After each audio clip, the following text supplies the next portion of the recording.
దేవుని యొక్క పరిశుద్ధమైన నామానికి మహిమ కలుగును గాక. యేసుక్రీస్తు ప్రభుల వారి శుభప్రదమైన నామంలో మీకు అందరికీ హృదయపూర్వకమైన వందనాలండి. మనం చూస్తున్న ఈ యొక్క ప్లేసు, మనం ఎక్కడున్నామంటే ఇజ్రాయేళ్లకు రెండవ రాజు అయిన మరి దావీదు గారి యొక్క కోటలో మనం ఉన్నాం. దావీదు గారు ఆయన పరిపాలించిన 40 సంవత్సరాల కాలంలో ఆయన బెత్లెహేము నుంచి ఇక్కడికి షిఫ్ట్ అయ్యి ఆయన ఇక్కడే కోటను నిర్మించుకోవడం, మరి ఇక్కడే ఆయన మరి పరిపాలన ఇక్కడ నుంచి ఆయన చేసినట్టుగా మనం చూస్తూ ఉంటాం.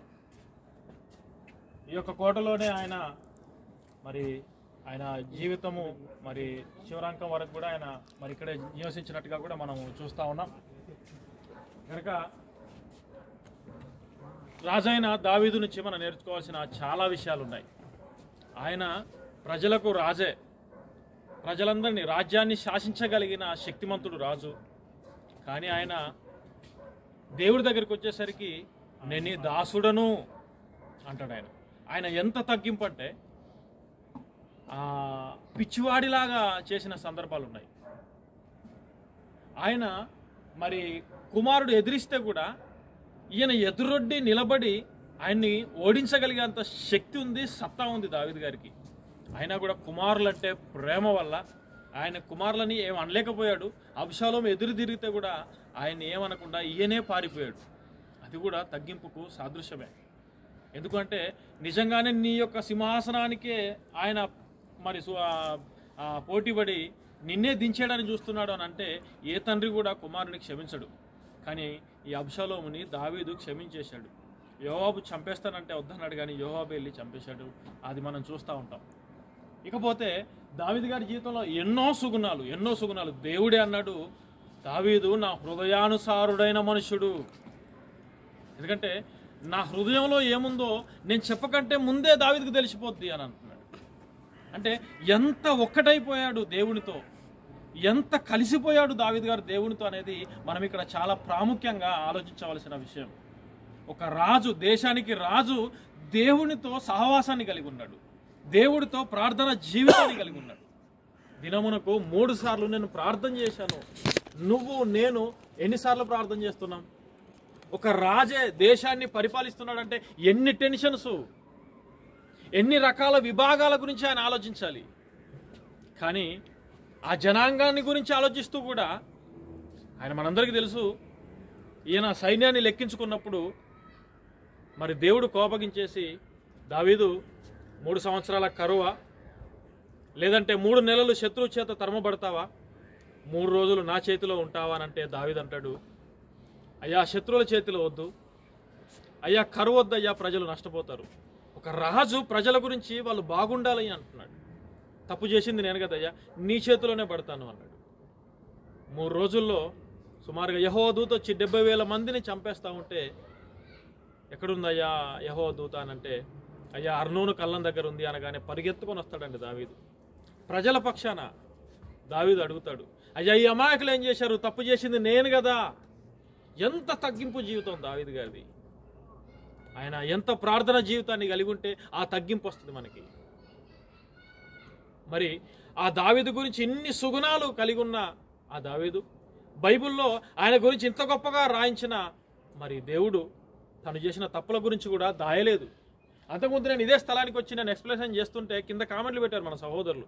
అందులో కూడా నేను చెప్పింది మొత్తం వినకుండానే కింద కొన్ని కామెంట్లు పెట్టారు, తప్పులే గుర్తొస్తాయని. లేదు లేదు లేదు లేదు, తప్పులు గుర్తు రావడం కాదు, తప్పు చేసిన తర్వాత దావీదు పడిన పశ్చాత్తాపం నేను చెప్పానందులో మీరు వినలేదు మొత్తం వీడియో. తప్పు చేసిన తర్వాత దావీదు పడిన పశ్చాత్తాపము, దేవుడి దగ్గర దావీదు దేవుణ్ణి ఎంతలాగా గోజాడాడు అంటే, ఎంతలాగా బతిలాడుకున్నాడంటే, అయ్యా నేను తప్పు చేశాను, నేను పాపములో పుట్టిన వాణ్ణి, పాపములో నా తల్లి నన్ను గర్భాన ధరించింది, అయ్యా నువ్వు నన్ను హిస్సోపుతో నన్ను కడగవా, ఎంతగా బ్రతిలాడాడు దేవుడి దగ్గర.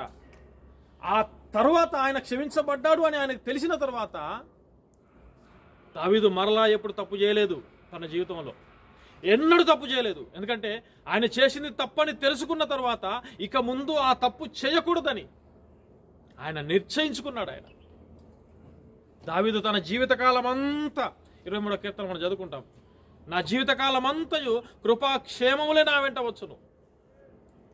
ఆయన రాస్తూ కీర్తనలో ఇదిగో నా జీవితకాలం అంతా యెహోవా మందిరంలో నేను నివాసం చేస్తాను అంటాడు.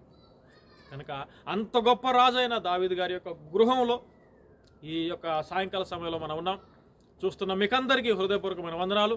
దావీదు యొక్క కోటలో నుంచి మరి దావీదు గారి పైన ఎలాంటి ఆశీర్వాదాలు అయితే ఉన్నాయో మరి వీడియో చూస్తున్న మీ అందరిపైన, మనందరిపైన, మన సార్వత్రిక సంఘం అంతటి పైన దేవుని యొక్క దీవెనలు కుమ్మరించును గాక. ఆమేన్. అందరికీ వందనాలు.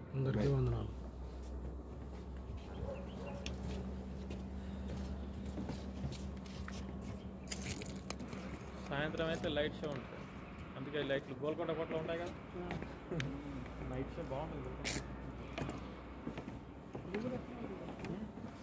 అదే లైట్ సౌండ్ బాక్స్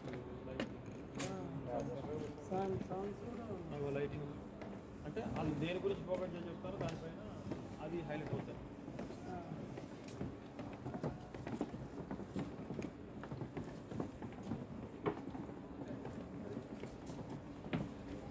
మేము వెళ్ళానికి ఎందుకు అంటే దుర్మార్గుడు ఇయ్యనే లేదని చెప్పాడు. అక్కడికి వెళ్ళిన తర్వాత దాగిన కోసం జస్ట్ పని చూసేద్దామని చెప్పాడు.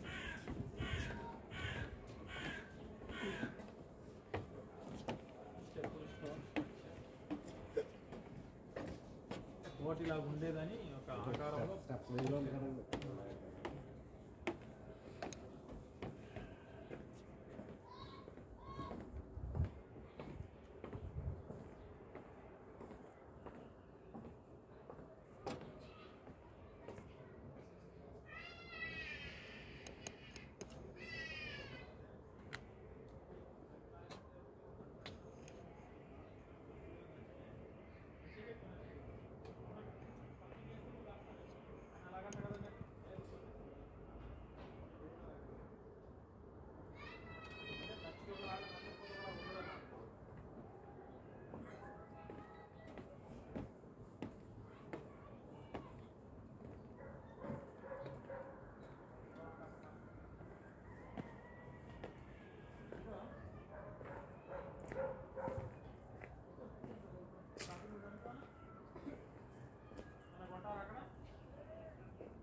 ఆకారం కోట ఎలాగుందో దాన్ని ఇలా మనకు సాదృశ్యంగా చూపిస్తున్నారు.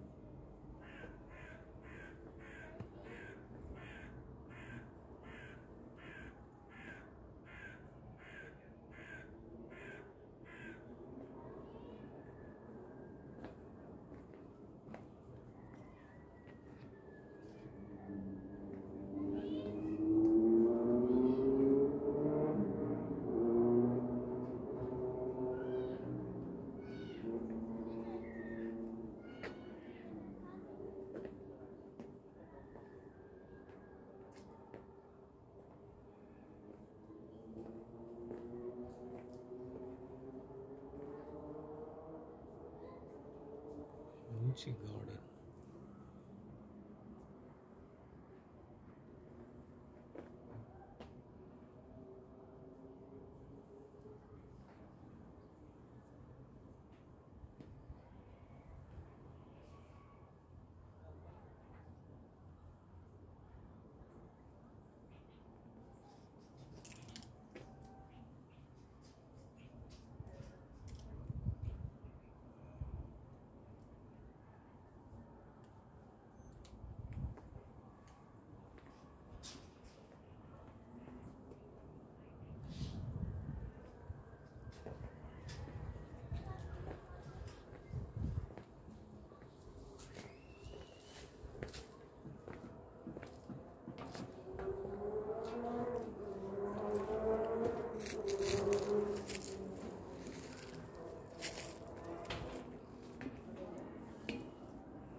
మంచిది ప్రియులారా.